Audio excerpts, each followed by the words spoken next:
بسم الله الرحمن الرحيم. لما أنا أصحاب تعبان السلام ملك استوى شوكتان الواحد مقلعي مالمهم با وشمالا ولا قوسنا قاد له هرت هبل لنا قوسده محل إنه قوسنا يا مش ثلا ضميد قوسي إلهي وإنه سنة إلهي وإنه قوسيه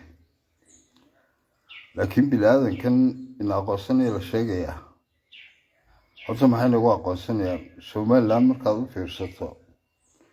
Somaliland waxa ka jira waxa weeyaan kow cadaalad darro labo waxa weeyaan musuqmaasuq saddex waa qabyaalad afar waa sahar barar shan waxa weeyaan isoo sheeg amal la'aan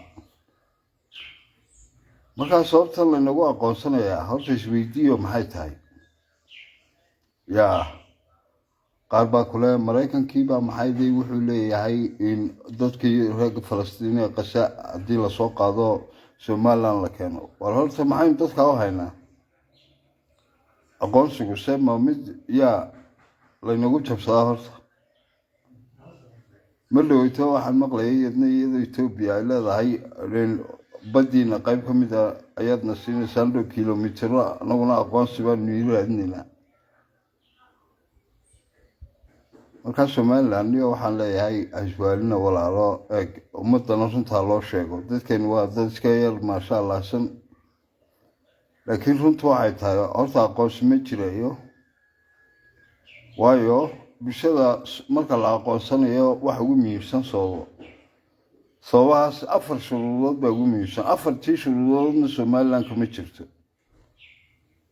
marka bulshada yaa been loo sheegin oo la aqoonsanaya la hiyi ka in runta loo sheego anu Somaliland kuma xumi Somaliland ku leeshay in bam Soomaaliyeed iyo dawladda Soomaaliyeedna ma soo arkin yaa runtu waxay tahay Somaliland maanta waa wadan kaliya oo ka goonisu taaga laakiin runtu waxay tahay waa in aqoonsi ma jiro laynama aqoonsanayo iyana laynawaan يا ودن كينا ولا حالة كجرت ولا ذوق يا سعر بربا أمدي إله كيشي يا إنت هذا شان ما جرتو مركا إنه غارت ديبا إنه سكوا إنه غارت إنه وين وحقب سنة ما نكان أقاس وين من إن شاء الله ودنا سنتي